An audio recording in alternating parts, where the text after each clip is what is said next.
Welcome back, listeners. We're here for another day, another night, another pod. It's Arts and Crimes. It's so sweet. Yeah, I'm your host, Kelly. I am another host named Brandon. And I am the temporary guest host, Josh. It's always here every time. So reliable. I like, because that makes people feel like it's exciting that I'm here. They're really lucked out. Yeah, otherwise they'd be like, it's Josh again. But if I'm like, it's September, they're like, oh. It's something special. Maybe this is the last one. They're like, fingers crossed. We can hope.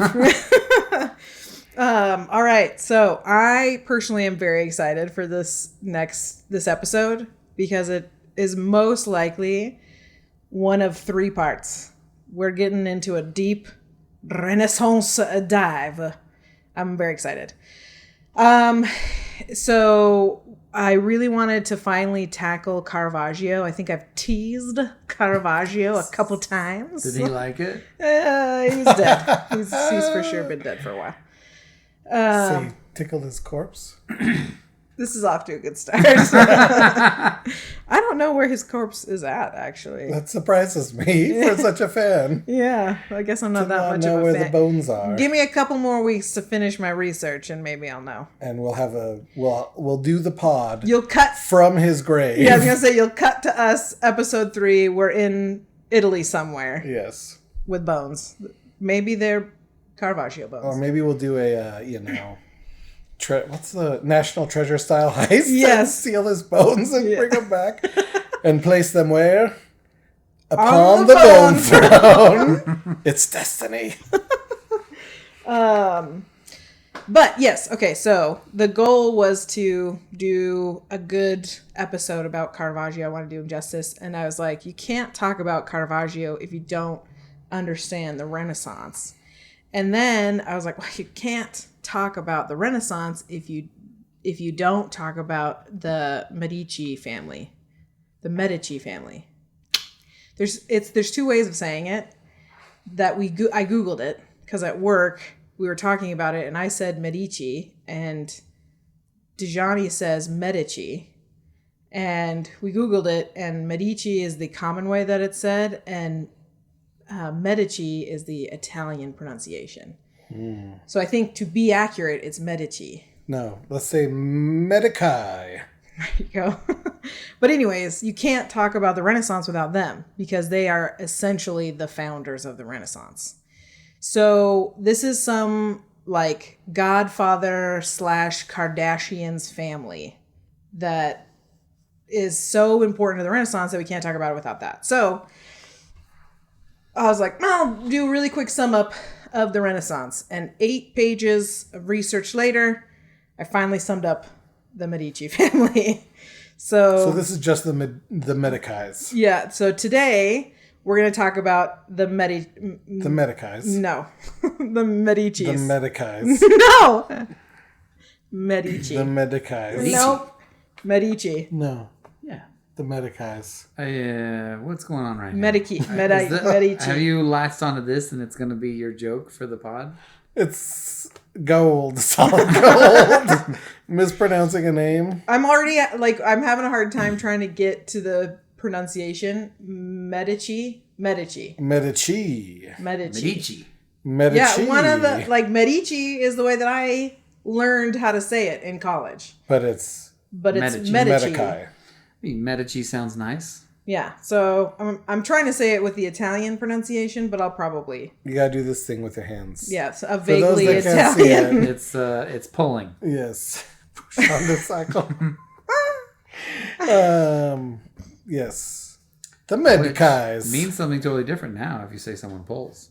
It's true. Yeah, because I think you said that about the witch hunters. They pulled? Yeah, I did. Yeah. Who's that guy? Matthias or something. Anyways, so the good news is as I said, this family is like Godfather Kardashians drama. So it certainly won't be boring, and it will be very full of art and very full of crime. And very full of spaghetti. That's my joke, is just to be an idiot who is racist against Italians. So, yes, we're going to cover the Medicis today. And then on the next one, we'll finally get into the Renaissance and Caravaggio. And then if I can, we'll just do it in 2 and we'll finish all the way. But most likely we'll finish Caravaggio in the 3rd episode. Man, So it's a trilogy. Yeah. Trilogy. I've always wanted to be part of one. Well, now your dreams are coming true. Hooray. Believe in your dreams. I was looking up Caravaggio. I was like, is he my favorite? But I don't think so. Oh, that's okay. Here's the thing that's hard about Caravaggio and why you kind of have to cover everything. Because Caravaggio is a Renaissance artist and Caravaggio is a Baroque artist. Because the Renaissance ends in the 1600s. Mm-hmm. And Caravaggio is painting during the late 1500s and the early 1600s. And so he's sort of looked at as the father of Baroque art, but he was painting in this world so enmeshed in the Renaissance. Because there's the early, the high, and the late Renaissance. It's sort of broken into 3. So he's in this late Renaissance area. I can relate to this man because I grew up without the internet and an analog world, and in my lifetime it changed to this digital world. You're the bridge. Yeah. And now I'm fully enmeshed in that. Yeah. Just like Caravaggio. Yes, exactly. That's perfect. You're really going to relate to him when you start hearing about the things he does. I bet him and I, we're going to be like this. When you're done talking about it, my favorite person. Just like Nefertiti's my favorite person. We talked about her. I was like, she sounds delightful. She does. All right, so the Renaissance. You gotta say French. The how do you pronounce it? Renaissance. No, Yes. that's- Renaissance. Renaissance. So casual, so cool, so French. Baguette. Nah, but yeah, Renaissance. It's funny to me a little bit, like when in English we talk about the Renaissance, and then you have to explain it means rebirth. Cool, right? But in French, it literally is just saying rebirth. Rebirth. Yeah. Walking around and be like, the rebirth art. So cool. Yeah. Well, Why didn't we translate that word? because then? rebirth sounds less cool than Renaissance. Also, at that time, all the art was happening in like Europe. I wonder if she'll edit out that huge pause. Keep it in. Silence is golden. Yep. Yes. Okay. But that begs the question, why is it given a French name if it's from Italy, as Eddie Izzard so helpfully pointed out? Oh, well, what do they say in Italian? Maybe they're related Romance languages. In Italian, they just call it art. I think it's still called the Renaissance. I think part of it is truly because France has been like the heart of where art is displayed and like critiqued and understood for a very, very long time. Like French salons, that's the place to be. So it's all in Europe and stuff, but a lot of it is very French central. And I'm sure that it's probably a very similar word if it isn't I would imagine the same. Mm-hmm. Yeah. Those What Romance do they languages. call the Renaissance in Spanish? El Renaissance. Renaissance. I don't know. That's an excellent question. I would imagine they just call it the Renaissance. Maybe someone should have done their research. I should have done it better. 8 pages and you don't know how to say it in Spanish? I know. If you were going to quiz me about every language, you should have foreseen this. How do they say it in Korean? I don't know. What do they call it? They call it Western art in Korea. And they don't care about it. Yeah. Probably. They were pretty isolated over there for a bit. Okay. Here we go. Bring it. Okay, so here's the time frame. So the Renaissance is blah blah blah. The Renaissance is like the 14th century to what is it? The 17th century? What is the century when it's 1600? Is that the 17th? Right? You say one more century. Then the whatever number. it's going to end on, right? Is what you say? Yeah, that's right. Okay. So during the Middle Ages, between the fall of ancient Rome, which was in 476, and the beginning of the 14th century, there was very little advancement in European anything. So this was also known as the Dark Ages. We're aware of this. And it's typically known for war, famine, ignorance, pandemic, the Black Death. I feel like I had to clarify that it wasn't currently. Because this could describe us. It's not 2025 we're talking about. Time is a circle. Yes. History is cyclical. So... That's some scathing political commentary. I know. The Dark Ages were just like 2025.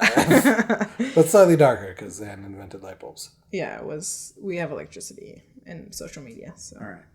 I didn't make the joke in time for it to be quick and witty, but I still want to say it because I liked it. It's slow and funny. And then edit it in. Yeah.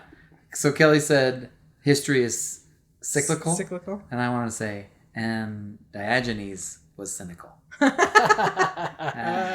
You're so good. All right, everybody. Okay. I want you now to edit out all my laughs and put that clip of me going, "Wah," every time I would have laughed throughout this episode. Okay, I'll work on that. I demand to have the disturbed laugh. You know, he was laughing when he said that. All right, so yeah, then in the 14th century, there was a movement called humanism that gained momentum, and it started in Italy. And the idea behind this that was kind of this idea that man was the center of his own universe, that human achievements should be appreciated, supported, and embraced. And things like education, classical arts, literature, science, all of that kind of stuff was a celebration of human potential. And so it was sort of this opposite thinking of what the middle or the Dark Ages, quote unquote, sort of had. And so then in like 1450, we get the Gutenberg printing press. Hey? Mm-hmm. Yeah. And this allowed for all of those ideas to easily spread, which is fun. It's like their social media. And many of the big things that were spread included a resurgence of what was these previously lost and disregarded Greek and Roman ideals, cultures, values, like all of that, like education and stuff. I love that they're like, we finally got this thing, the printing press, and we can write books. Anyone got any good books? Yeah. Those guys 1,000 years ago. And no one has written anything as good since. Nope. Well, that's why they call it the Dark Ages. Let's print those 1,000-year-old guys' books. They're like, we'll take what we can get. Yeah. And so... It would be like, hold on, I got to keep going with this. It would be like if social media was just people posting pictures from the Renaissance and scripture verses and nothing else. That's it. We created this new media and they're like, listen, we only want the stuff that's 1,000 years old or more. Yeah. If it's current, I don't want to touch it. Yeah. Honestly, social media would be better that way. I'm going to start my own social media company. It's just and Renaissance. only allow things that are older than 1,000 years. There you go. So this is when the kind of resurgence of education and art and that kind of stuff came about. And this is where the Medicis sort of took hold of the reins and steered what happens for the next couple 100 years. So here we go. That's impressive. Yeah. I mean, it really is. So, and they start out, okay, so the Medicis, or as they became known as the House of Medici, or Medici. The House of Medici. Medici. The House of... Medici. Please don't. I cannot. I'm already struggling. Listen, we could make today's youth stupider. That's already... By convincing them to pronounce it Medici. We taught them wrong as a joke. This feels like we don't need to do anything to make that happen. Ooh, burn on you, listeners. Like, we should maybe not encourage stupider. All right, fine. This whole thing's getting cut anyway, because she can't make fun of her high school students. I can't. It's true. She's like, you wouldn't believe it. Every day I go to school. Those idiots. Kids. All right. Oh, man. Waste my jokes on material. It's going to get cut for sure. You never know. Sometimes she leaves in stuff that surprises me. Yeah, I left in your nuts joke. Yeah. Yeah. And my... Can't wait to bust out another nuts joke. I'm just looking for an opportunity. You just did. Bust that nut, buddy. All right. What's happening? It's the circle of life. History is cyclical. And Diogenes So is are cynical. jokes. Cyclical. Cyclical. Okay. Okay, carry on. So Okay. yes, leave all this in All of it. so that they know that We're making a trilogy here. You're gonna need all of the content you've got. What I would, you guys, Exactly. Mm-hmm. Leave it in. Yeah, you need that too. okay, so getting serious up in her. Okay. Up in the House of Medici. Okay. So, Medici. First off. okay.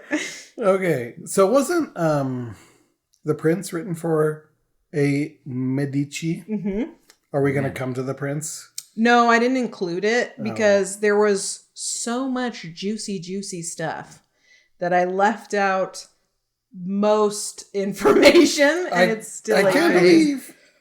Go ahead. I would be okay if you could figure out some kind of a crime that was attributed, or connected to the prince, and we had a Prince episode. Wait, we're talking about by Machiavelli. It's by Machiavelli. Dang it! No. Were you thinking of the Little Prince?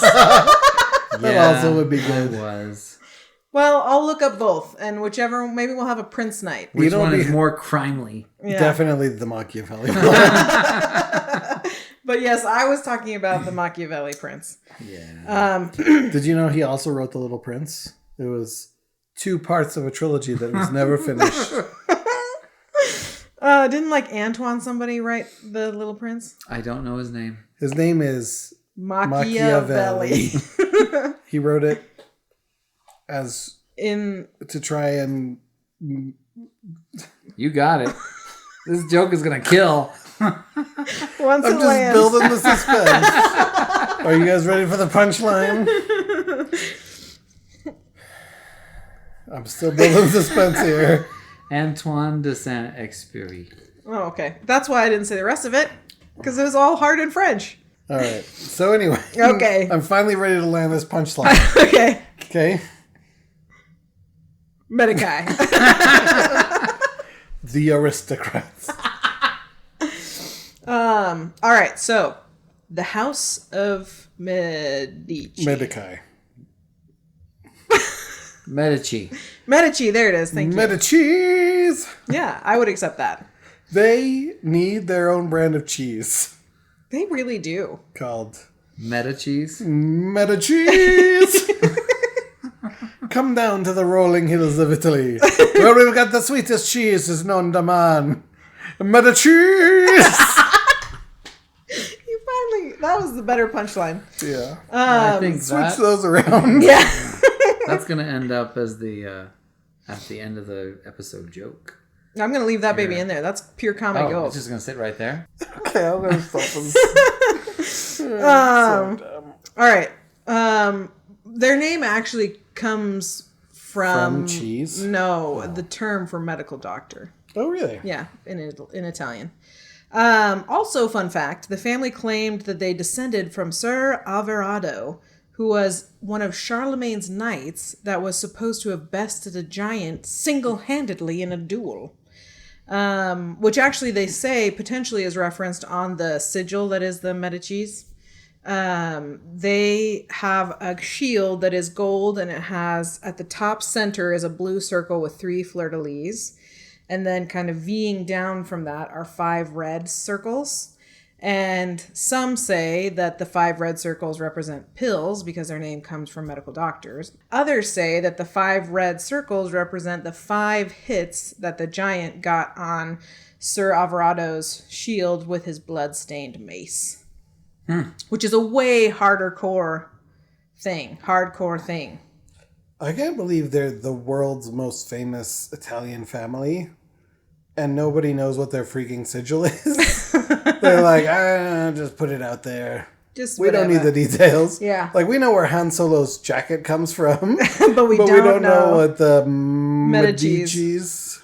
Medicis. Yeah. We don't know what their symbol really is. But there it is. So, anyways, the actual beginning of the family starts with their founder, Giovanni. I know how it starts. Yeah, when a man and a woman love each other very much.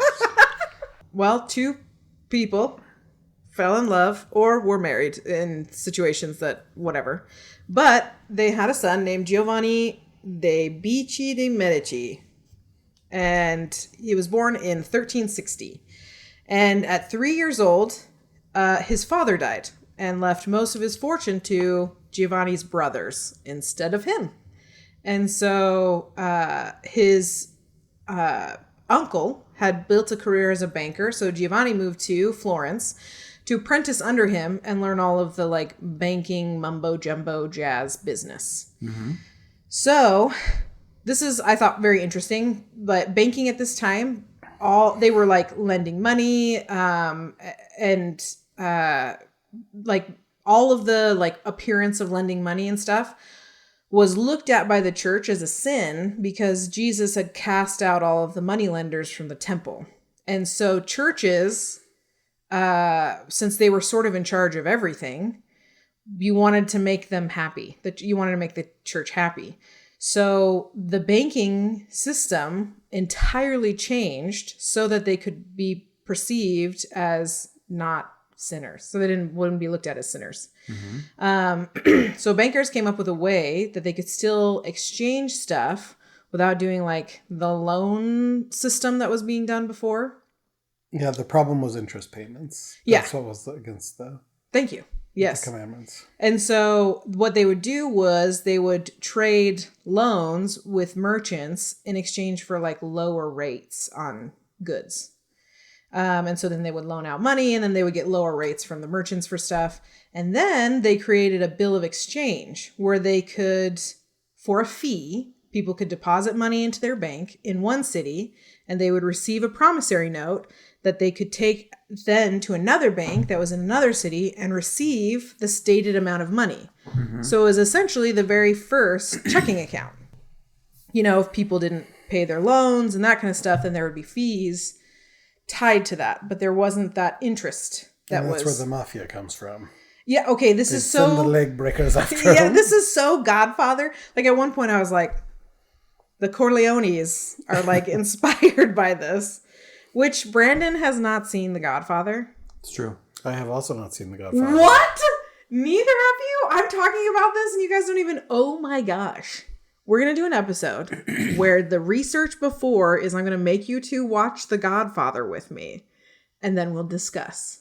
Yeah. That's going to be an episode. Is The Godfather the one hey, you are doing this and I'm talking like this? Yeah. That's exactly how it is. The one where he's like, I'm making an offer he can't refuse. You sound like Mario. I'll make an offer they got to refuse. Okay. I'll get the princess out of the castle.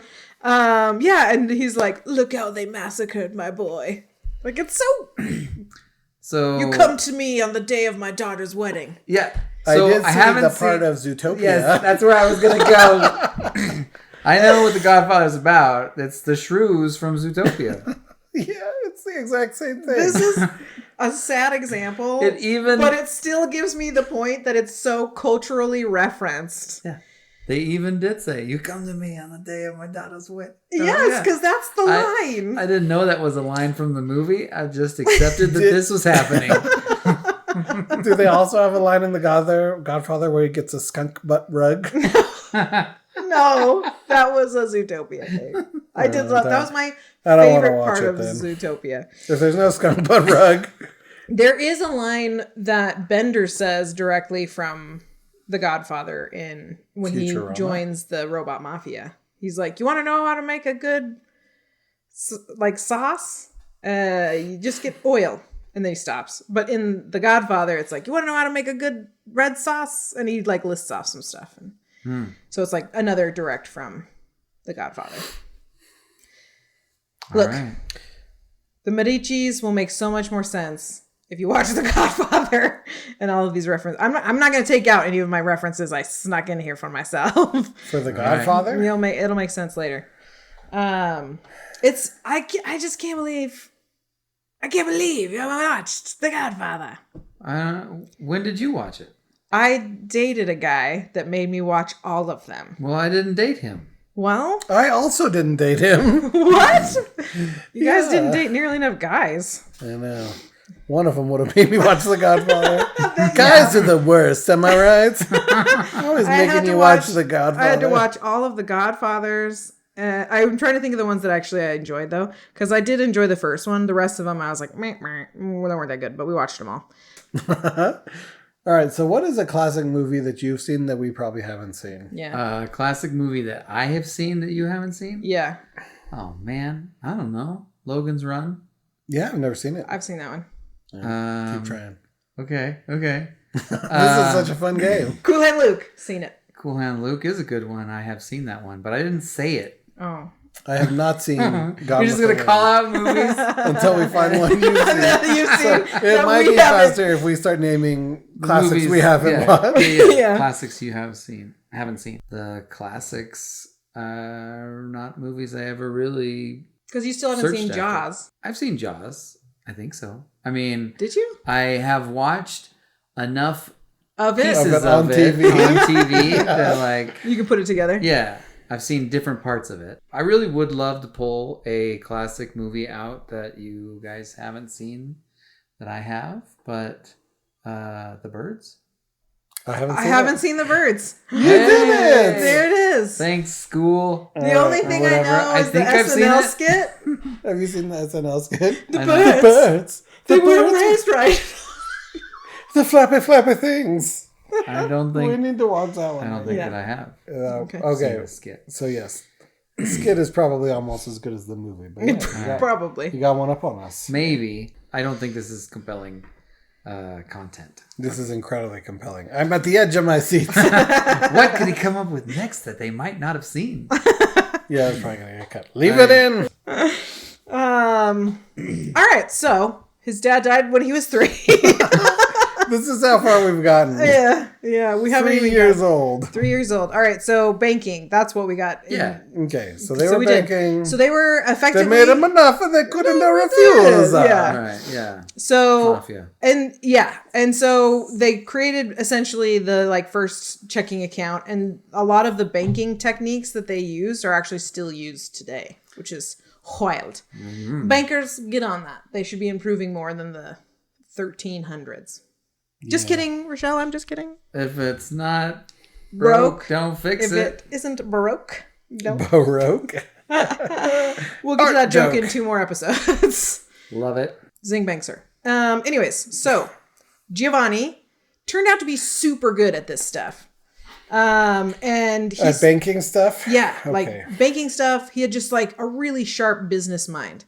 So he absolutely made a name for himself for being a super savvy businessman. He was really good with money. He was really good with politics. He also was known for being very ugly.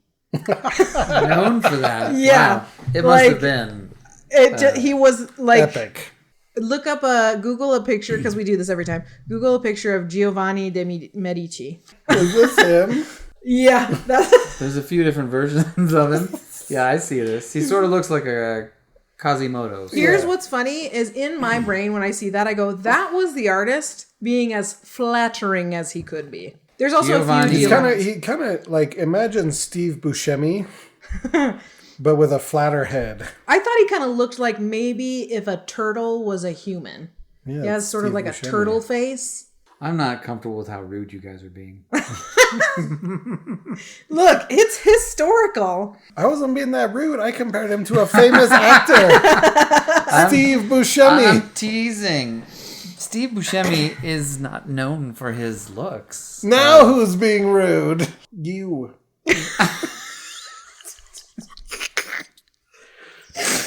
Okay. Apologize to Steve Buscemi.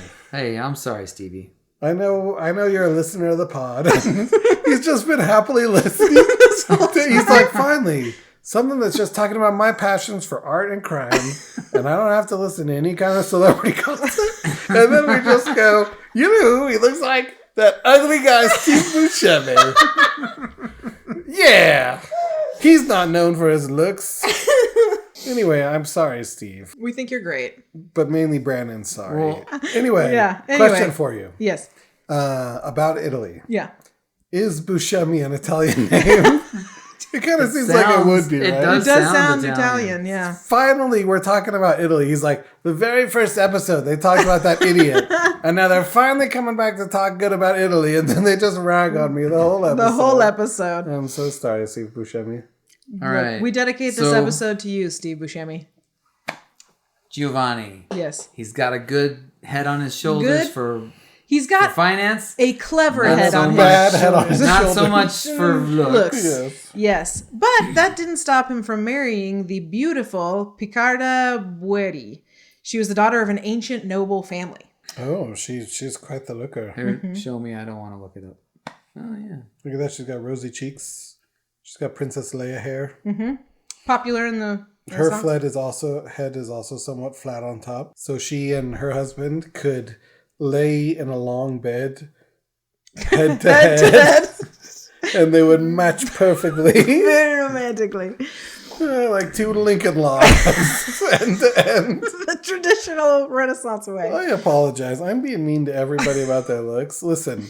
Have you made it through half of the first page? How many pages have we got through? We haven't made it past. Oh, yeah, we are. We're on this page 2. We're on page 2. Yes! We're getting there. We're making progress. Yeah. Okay. Anyway, so he got married. And he started out as a banker and a merchant, and he founded the Medici Bank. And essentially banking had been around as long as farming. And so it was a very lucrative business. And the Medicis kind of capitalized on that. And since Italy was a hub for trade at this time, these practices brought in just vast fortunes very quickly because he was, again, very good at what he did. And so he expanded to Rome, Venice, and Naples. He hired Filippo Brunelleschi to construct the Church of San Lorenzo and Donatello to do the sculptures that were within. So some like real big names that are sort of like the fathers of the early Renaissance. Mm-hmm. So after Giovanni's death, his two sons, so he had two sons, Cosimo and Lorenzo, that inherited the wealth of his business. Cosimo was really the one that had the mind of business like his father had. Lorenzo, not so much. So there is like a whole line that kind of splits. The Medici family sort of splits, and there's the Cosimo line, and then there's the Lorenzo line. And the Lorenzo line really doesn't do a lot until later when they don't really do much in like the way of banking and business, but they like marry royalty, become kings, have kids, marry their own cousins, are more royalty, get killed, assassinated, more royalty, until they all die out. So they're definitely important, but in an effort to kind of keep this focused on the more Renaissance aspect of the Medici family, we're focusing on the Cosimo line. Okay. So Cosimo was known as Cosimo the Elder, and he's one of the two sons that inherited, like I said, his father's shrewd business sense. And during this time, the Medicis expanded into Western Europe, opening banking branches all over the place. So he was known for doing more than just like good business practice, but he was also incredibly involved in politics. So he took the Medici family and really is the one that kind of pushed it into this like political arena. And so he started buying up, high positions in government. He started buying politicians. He started like buying popes and marriages to arrange for power and influence. Also, just as a side note, he was also known for being very ugly. But like father, like son, he did marry a beautiful wife. With his wife, he had 2 legitimate sons named Piero and Giovanni. Piero was also known for being the sickly of the 2 sons. And Giovanni was the brilliant of the 2. So he was the more like capable, the more intelligent. He was like the more politically minded, all that kind of stuff. Where Piero he wasn't bad. He just was also very sickly and bedridden most of the time. So he just couldn't accomplish a lot of things that he could. And Cosimo also had an illegitimate 3rd son with a Circassian slave woman that he named Carlo. So with Carlo, Cosimo encouraged him to hold a position in the church, which he did. And that just kind of helped him secure various, positions through church. It was kind of like getting his talons into the church just a little bit more. So things that he would do was he gave money to a pope that was like to a gentleman that was aspiring to be the pope to gain the position of a cardinal, which is like one step away from being pope. And that gained him a position as being contracted for all, is it papal or papal? Papal. Papal banking needs. Papal. Papal. All, say it again for me. Papal? Papal. Okay. Papal. You can earn it every time. All papal banking needs. Oh, papal. Also, it allowed them to threaten people that were defaulting on their loans with excommunication if they didn't pay. I thought you were going to say threaten them that they were going to hell. Well, I mean, close. It's essentially the same thing. Yeah. Right? True. Good point. Because they were going to excommunicate them if they didn't pay on their loans they were defaulting on. Excommunicado. Yeah. Just like John Wick. Now The most famous of Italian. Yeah. Now those are some movies I can get behind. Have you seen them, Josh? I have seen the classic John Wick quadrilogy. It's so good. Anyways, it's very Italian, it feels. The movies? The movies, right? There's a lot of Italian stuff in there's it. Italian stuff. Hotels where you pay for things in gold coins. In gold coins and stuff. That's Italian. Very Italian. Just like in the motherland. Right. So, it was said that by a pope that political questions are settled in Cosimo's house. And it was also said about them that he is who decides peace and war. He is king in all but name. Cosimo? Cosimo is, yeah. And this definitely garnered him some prominent enemies. So at one point, the Albizzi family, this is where I'm like, it's so Godfather. You guys don't get it. The Albizzi family, which was another prominent family at the time, they didn't like the power that the Medicis were amassing, so they attempted a coup. So while Cosimo was vacationing in Cafaggiolo, You nailed it. Cafaggiolo. Okay. While Cosimo was vacationing in Cafaggiolo, Cafaggiolo. While he was vacationing in Caffiogolo.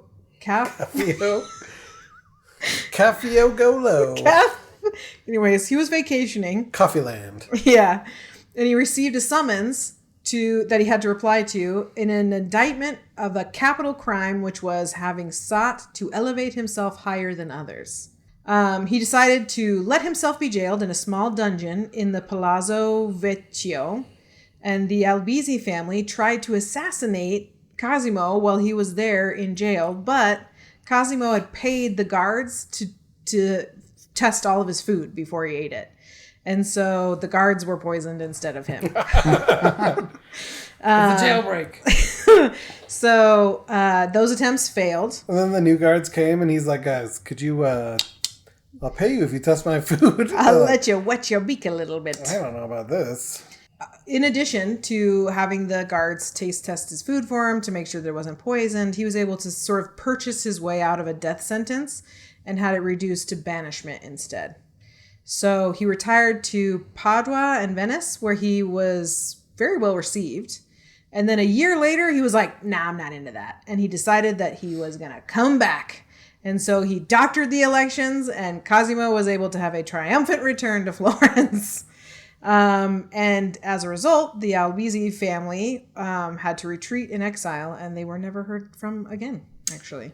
So he continued to maintain his power by easily rigging many political persons and events, and he didn't change laws, he just manipulated them a little bit.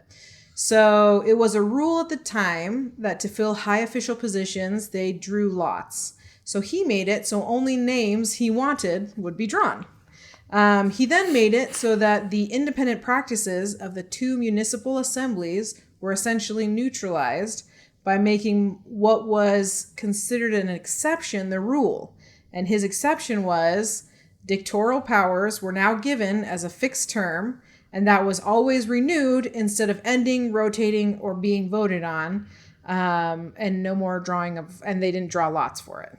So essentially he installed his people and then changed all of the time that they served into this permanent thing so they couldn't kick them out. And then additionally, he personally made alliances with the Sforza of Milan, with which in exchange for gold, he was provided with his own troops, a small army that was under his command. The Sforza of Milan? Sforza. What's that? Sforzas of Milan. I think it's just a position of power, I would assume. It's a cologne. It could be that as well. Sforza de Milan. So essentially, he was in charge of everything, and he had troops to maintain it. So he set himself up a little dictatorship. Yeah, he was the uncrowned king. And then the forces, again, allowed him to stop a coup d'etat. So he created a senate of 100 loyal supporters that, again, maintained his uncrowned monarchy until he died. So he really wasn't a great guy. Sounds like he was a pretty bad guy. Yeah. But during his life, even though he did all of this, he was also a heavy patron of the arts. I love how you're just like, listen, he was terrible in every single way. But hear me out. He was essentially they were personally financing all of the artists that were the basis of the Renaissance. He was building large cathedrals and different buildings. Brunelleschi, Donatello, Ghiberti, all of these really big names.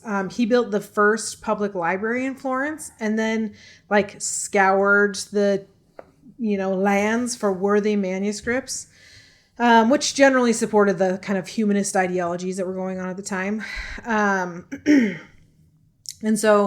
And he also supported not just the arts, but science, learning all of that stuff that has to do with the Renaissance, because in truth, it was all connected. A lot of artists were also scientists and mathematicians and all that kind of stuff. That's where the idea of the Renaissance man comes from, because it was somebody capable of doing all of those things. So later in his life, around his 50s, his brother Lorenzo, if you remember him, I do. Yeah. He had been... You talked about it 10 minutes ago. It was 40 minutes ago. He had been a staunch supporter of his brother this whole time, and at this time he passed away. And then very shortly after that, Cosimo's son, Giovanni, the bright one that had sort of been his hope, also passed away. Which left everything to the more sickly Piero. But Piero had 6 children. So he had a few going for him. Sickly in every way but one. So he had Piero had one child before his marriage, and that child's name was Giovanni. He had 5 kids with his wife, 2 sons and 3 daughters. The sons were Giuliano and Lorenzo, and then his daughters were Bianca, Lucrezia, and Maria. And Lucrezia? Yeah. Lucrezia. You crazy girl. Well, what's even crazier is that we don't really follow any of the women. I mean, they did stuff for sure. Listen, but this is ladies. Back in the day. Yeah. So hitch them to a man. And done. There we go. So that's why they didn't spend much time thinking about their names. Like, this one's the crazy one. Yeah. Call her Lucrezia. Give her this name. So Giuliano was known as the Golden Boy simply because he was beautiful. Hey, the first ever. Yeah. The beauty. They probably were just ecstatic. They were so excited.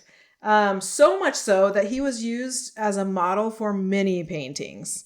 And they even thought that he had an affair with Simonetta Vespucci, who Vespucci, it sounds very famous because she was a famous beauty of the time that Botticelli used as a model for his very famous painting Birth of Venus. Ooh. Yeah. And a few others that are also famous because he used her as a model a lot.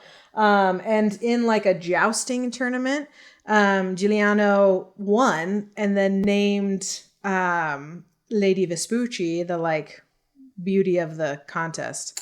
And they were like still jousting. Yeah. That's a little wild for me. They jousted for a while after that. So yeah, but the one that really makes a name here is not the beautiful one. It's the other son, which they didn't really talk about whether he was beautiful or not. So he's sort of right where you like him to be, Bran, in the middle ground. Yeah, that's where I like him.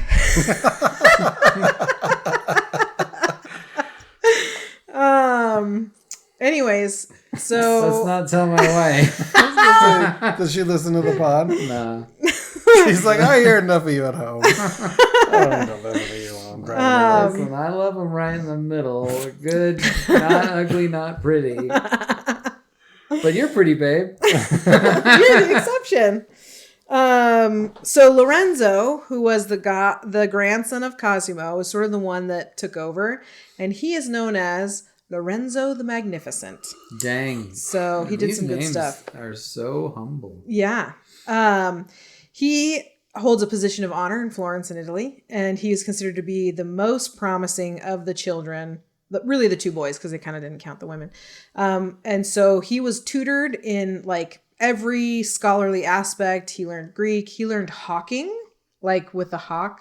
Go get this bird. Falconry. What is that called? Falconry. Okay. You got it. Or hawking. I like hawking. That's what it said in the stuff. I was like, hawking? It's got to be falconry. Oh, that was like... There's got to be a hawk to a joke. Yes, hawking a loogie.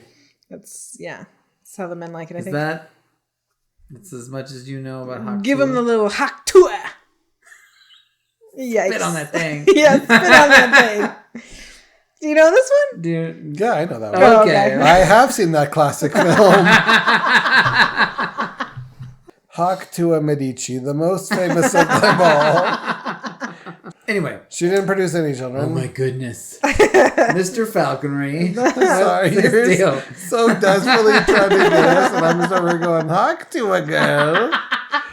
Let's go ahead. I brought it up, but then I regretted it.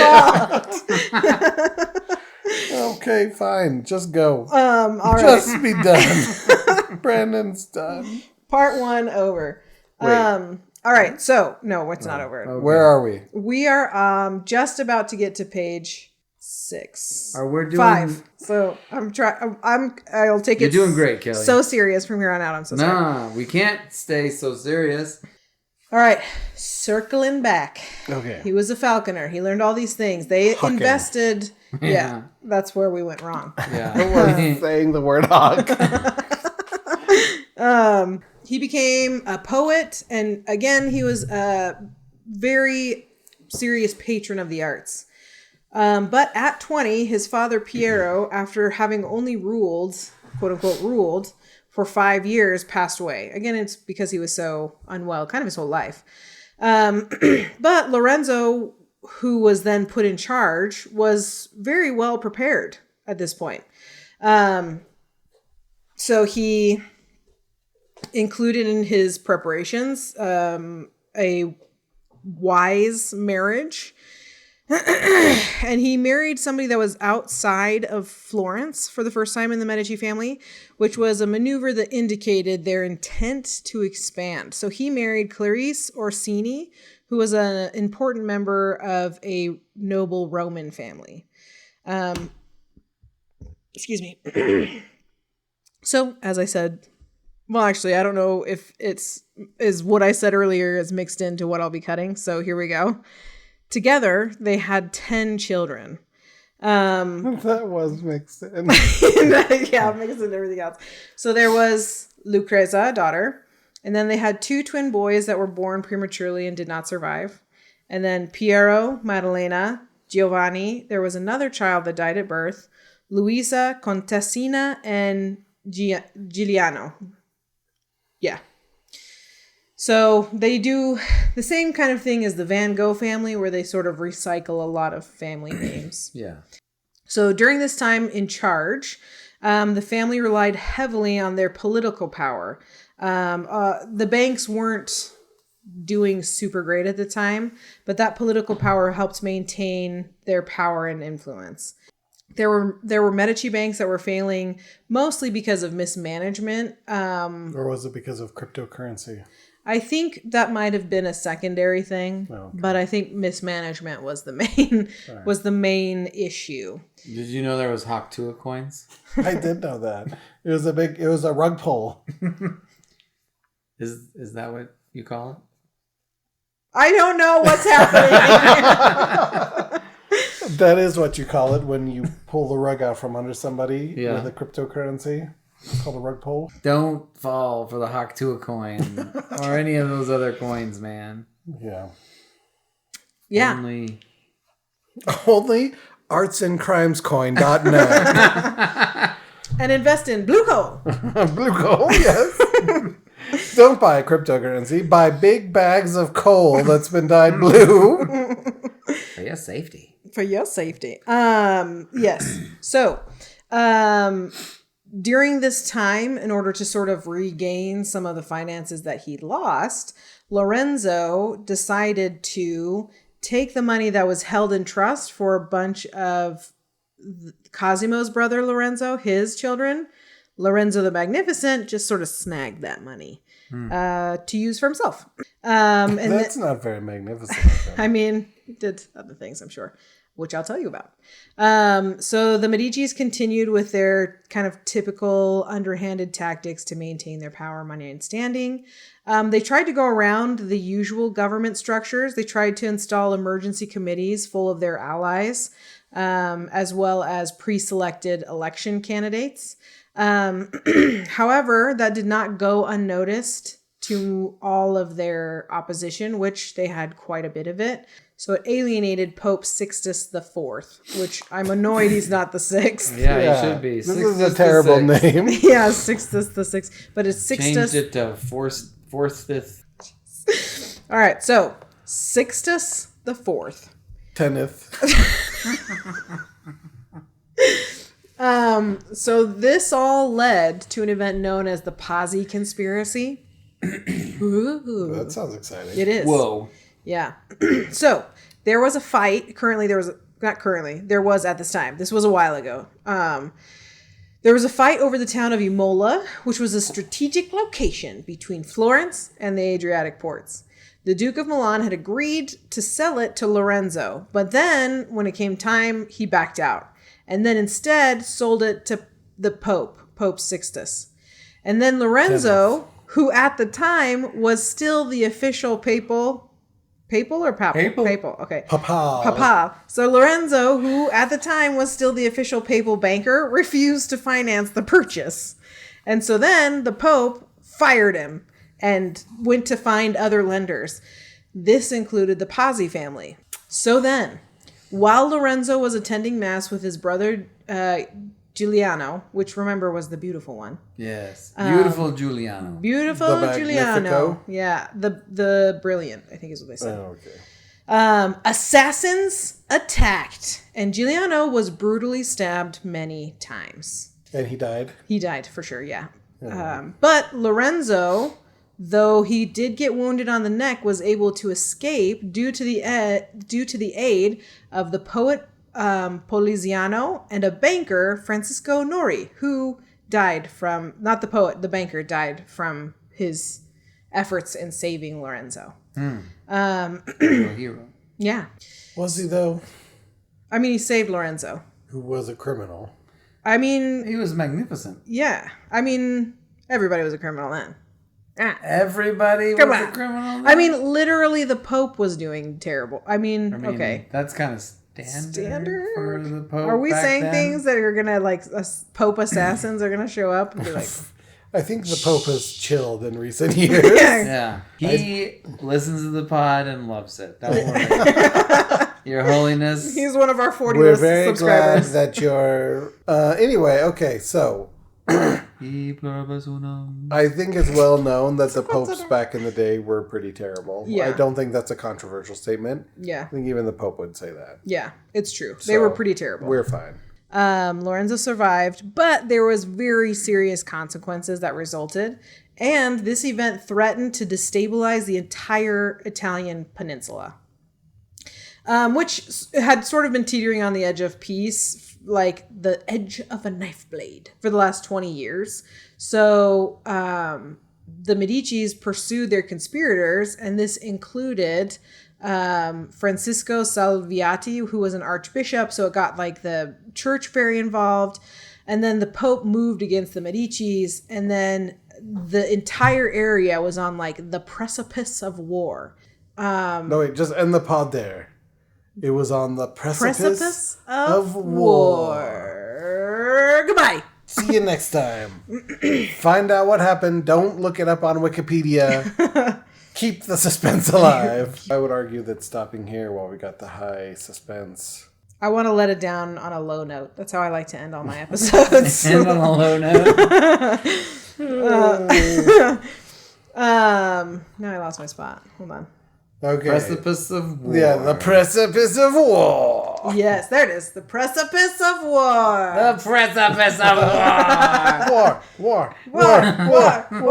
But Lorenzo didn't want that, and so he avoided This is a it. letdown. I know. He avoided it by his own politicking. So essentially, he made himself a hostage of King Ferdinand of Naples, and then he persuaded the king into an alliance, and then he was eventually able to return to Florence and take back all of his power. And then Lorenzo made sure to utilize all of the assets that he had amassed after this like near war alliances thing. So he set up his son, Piero, to wed Alfonso Orsini of Naples, which I think was part of the like alliance with the king. And then his daughter, Maddalena, married the illegitimate son of Pope Innocent, who was the next pope, I think. And then, That's a great name. Yeah. I'm innocent. And his son Giovanni became a cardinal, which he was put in as a cardinal at age 13, which is super below the age you're supposed to be as a cardinal. Makes sense. You're still an altar boy at that point. Yeah. And then it led Lorenzo to having an incredibly powerful foothold within the Catholic Church. And although he continued to be a major patron of art, so yeah, he was establishing himself in all of these places of political and church power. And while he was doing this as well, he was still a major patron of the arts. He created a huge garden he filled with really famous sculptures that artists would come and study from. And then he eventually built a sort of like dorm that the artists could stay in. And people like Botticelli and Leonardo da Vinci came. And even later on, the like teenage Michelangelo came and stayed to learn from study the statues and that kind of stuff. I feel like Da Vinci's a bigger name than Michelangelo. Really? I don't know, man. I don't know. Da Vinci was the epitome of a Renaissance man. He was an engineer and medical mind genius. Yeah. The old medical mind genius. Yeah. He wrote backwards. Yeah, I think that those things might be impressive, but I don't think that they make him like really stand out to the common man. I think that most people know Sistine Chapel and the David, like more than like the Vesuvian Man or whatever. Vitruvian Man? Vitruvian. Which one is the leader of the Ninja Turtles, may I ask Leonardo. The funny thing about the Turtles is Raphael is, I think, the only one that I think is any kind of reflection of his artist's like mannerisms. Mm-hmm. Hold on. Rude but cool. Hold on. So you're saying the Ninja Turtles might not be historically accurate? Which I know is kind of groundbreaking. That's a bombshell. This is where we should. You heard it here first, folks. What? Yeah, I'm sorry to ruin people's days. And While also, we're talking cheese about the pizza Ninja doesn't Turtles. stretch like that. Cheese doesn't. pizza? All right, circling back. If we must. We were on the precipice of war. No, we actually made it past that. We Oh, were right, sorry. arguing between Michelangelo and Leonardo Oh, because yes, because they were hanging they out. both They came went to the garden. Yeah, to the garden of statues. Checked out the statues. Stayed in the dorm. Had a Yeah. good time. And made hobo dinners. So, and he sort of just like lived his life that way. Good job, guy. He did great. So after he died, his son Piero took over, who is known as Piero the Unfortunate. Whoa. Things started. Spoilers. How ugly do you have to be named the Unfortunate in that family? Was he known by No, that his title in his lifetime? In his lifetime, Oh, yeah. my goodness. And there was, or maybe like right after his lifetime. Anyways, he was well known for it because he sort of marks the beginning of the downfall. They make a little bit of a resurgence after this, but he basically was known for being feeble, arrogant, undisciplined, and otherwise entirely unfit to take over the Medici family. And fun fact, it's likely that it's not confirmed, but it's likely that he ordered the assassination of his own tutor, like really hated learning, I guess. But his tutor was Poliziano, which is the name of the guy that saved Lorenzo. He murdered him. Dun, dun, dun. They even exhumed, like hundreds of years later, they exhumed Poliziano's bones and tested it, and it tested positive for arsenic poisoning. Okay, hold on. That's not very So he, godfatherly to me. Wrapped up in... Have you seen The Godfather? No, I haven't seen The Godfather. Then you can't say. But here's what I'm thinking is like being like, I hate my teacher. He makes me do all this arithmetic and times tables. I hate him. Murder him for me, please. Like, No, here's why. All you gotta do is just change it. I hate my tutor. I want him dead. See? Now it's Godfather. Now it's very Godfather. yeah. It takes all kinds. Make him an offer he can't refuse. I sound like whatever the flying alien is from Star Wars. The Phantom Menace, Guido or whatever. Yes. Sarducci. Yeah. Can I fly the podcast?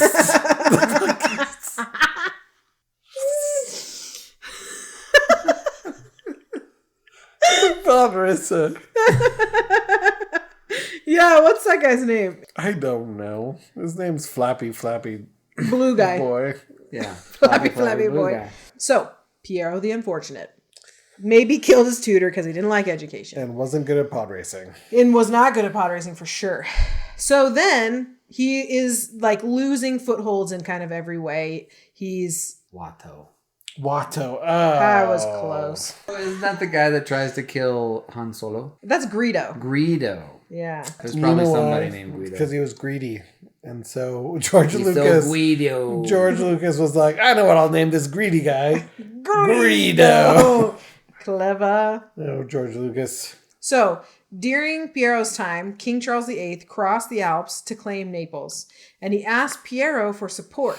But Piero, after 5 days of waffling, decided he was not going to give it. So then, Yes.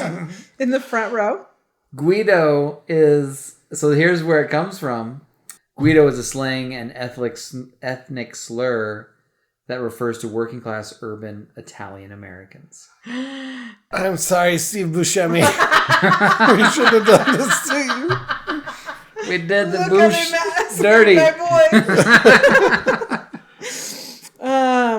All right. What was the other? What didn't we invite some other celebrity on the pod? It was, that one guy. Somebody with a really nice voice. Yeah, James McAfee. James Spader. That's it. Oh yeah, Yeah, James Spader. He declined our invitation, but he said, You guys are the best podcast. I just can't come. Yeah, that's exactly what he he said. said, "You're so great." Thanks for the endorsement, James. Yeah. We're gonna get a strongly worded letter. I did not say this. He will have to come on the podcast to. He's like, as payment, you must let me come on the podcast to say I didn't say that. Yes, we really learned something from those Machiavelli. Yeah, we did.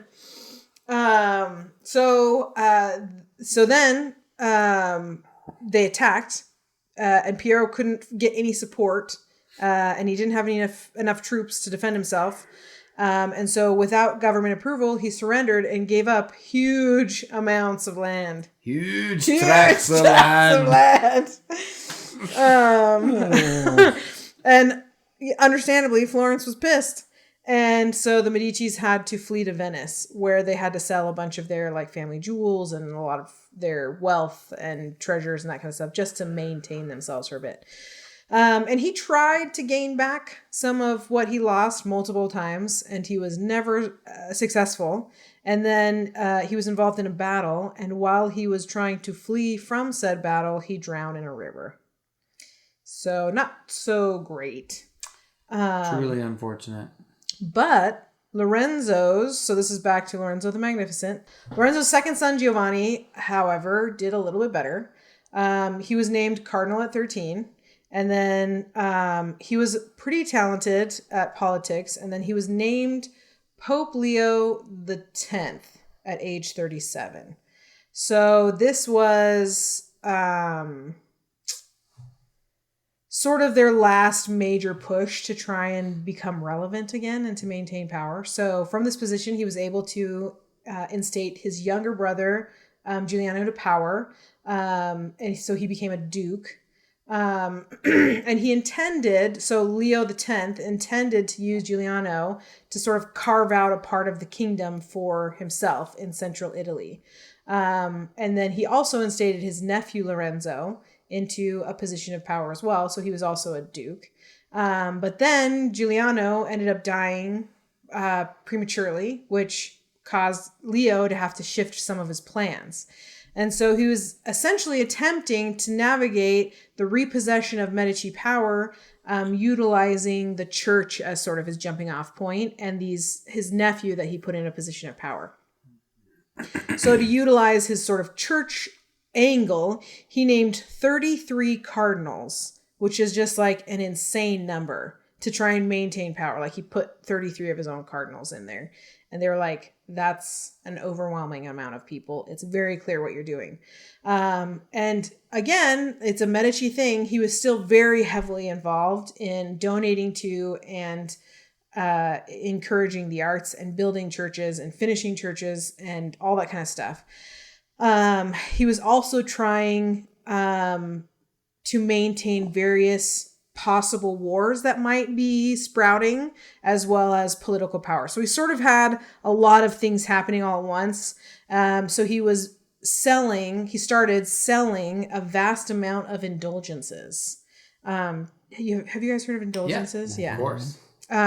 So it's what? He's got a collection. Love them. That's it. This is so great. Basically, you can just buy your way out of having to pay the consequences of sin. Pretty much. And he sold the crap out of those, which people in the church didn't like. There was one in particular, Martin Luther, that really didn't like it. And so Leo excommunicated him. Ruh-roh.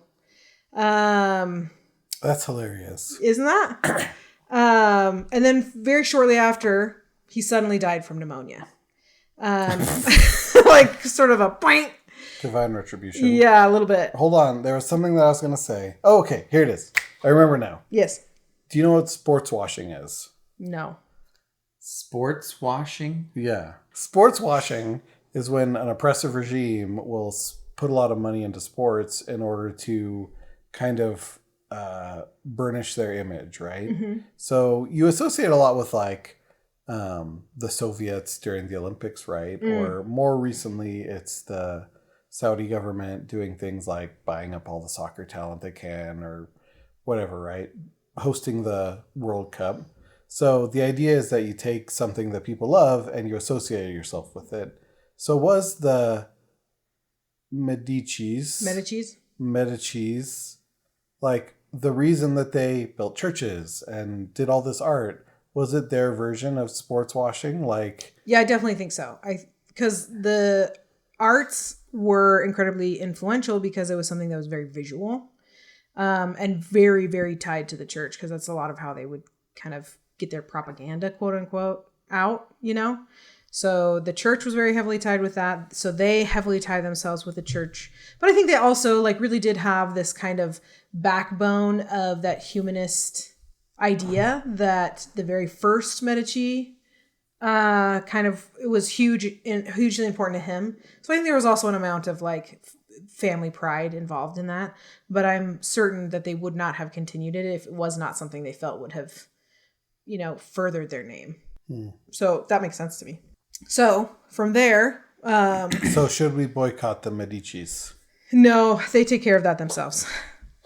Because from there, the members of the family, at least the male ones for sure, begin to dwindle. So they have this really great desire to try and keep the Cosimo line of the Medici family in power. And so Pope Clement the seventh.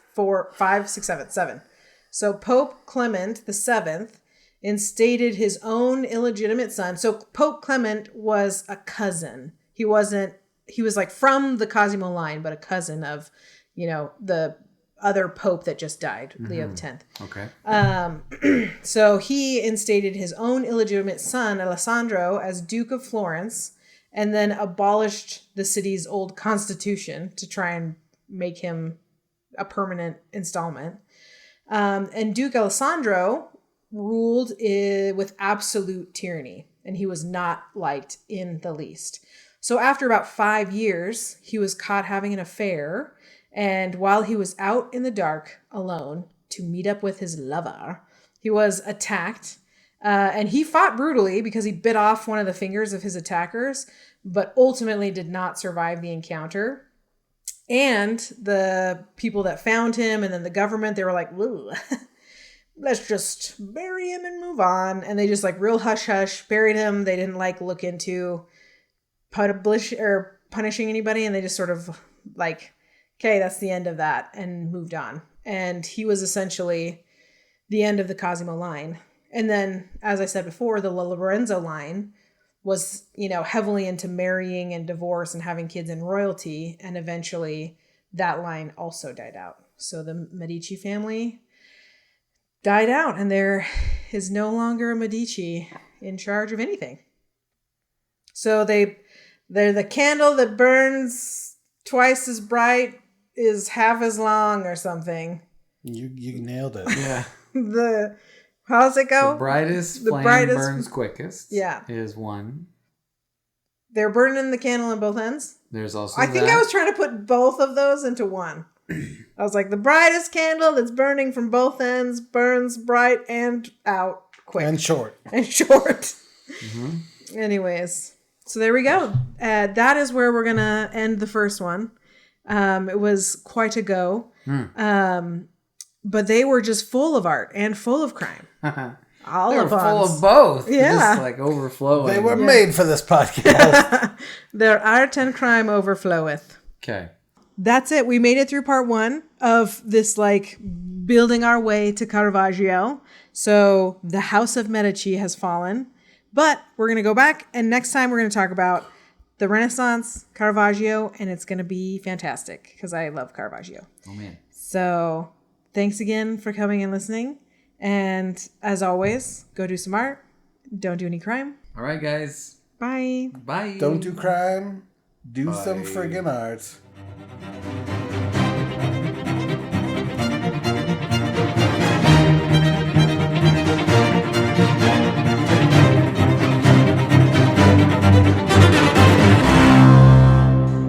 I also have to cut that joke. I can't make any windows for my students. It's Leave it in.